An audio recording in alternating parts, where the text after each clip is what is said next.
2 दिवसा अगोदरची गोष्ट सांगतो तुम्हाला. एक मुलगा आला अकोल्यावरनं आणि त्याने माझं घर शोधलं आणि मी बाल्कनीत आलो. तोपर्यंत तो 2 घंट्यापासून तिथंच वाट बघत होता माझी की कधी येईल शुभमदा. आणि आला आणि खाली बसून गाडीवर म्हणजे रडणं सुरूच होतं त्याचं. मला माहिती नाही काय झालं. त्याने आवाज दिला मला, खाली ये बोललो. गेलो आणि भेटलो त्याला. तो तिथेच पाया पडायला लागला, रडायला लागला मोठ्या मोठ्याने की बाबा शुभमदा म्हणे काय करू म्हणे. आणि सांगितलं की 7-8 वर्षाचं प्रेम होतं.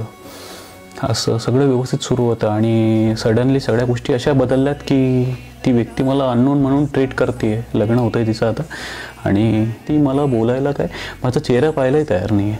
तर तू प्लीज विनंती करतो म्हणे शुभमदा तुला की बोल. म्हटलं बाई मी तरी काय मदत करू. जर माझ्या बोलण्याने जर ऐकत असशील तर विनंती करतो की जा. खरं प्रेम खूप कमी लोकांना भेटतं आणि खूप प्रेम करत असेल तुझंही असेल.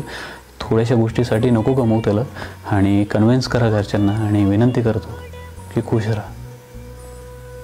बाकी काही नाही जास्त सांगणार, पण तेवढंच सांगेल की खूप जास्त प्रेम करतो. खूप रडला, 2 घंटे इथंच होता.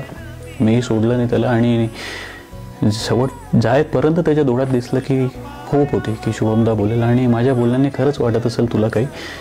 सो प्लीज जा. खरंच खूप जास्त प्रेम करतो. याच्या पलीकडे मी तुला काही सांगत नाही आणि विनंती करतो थांब.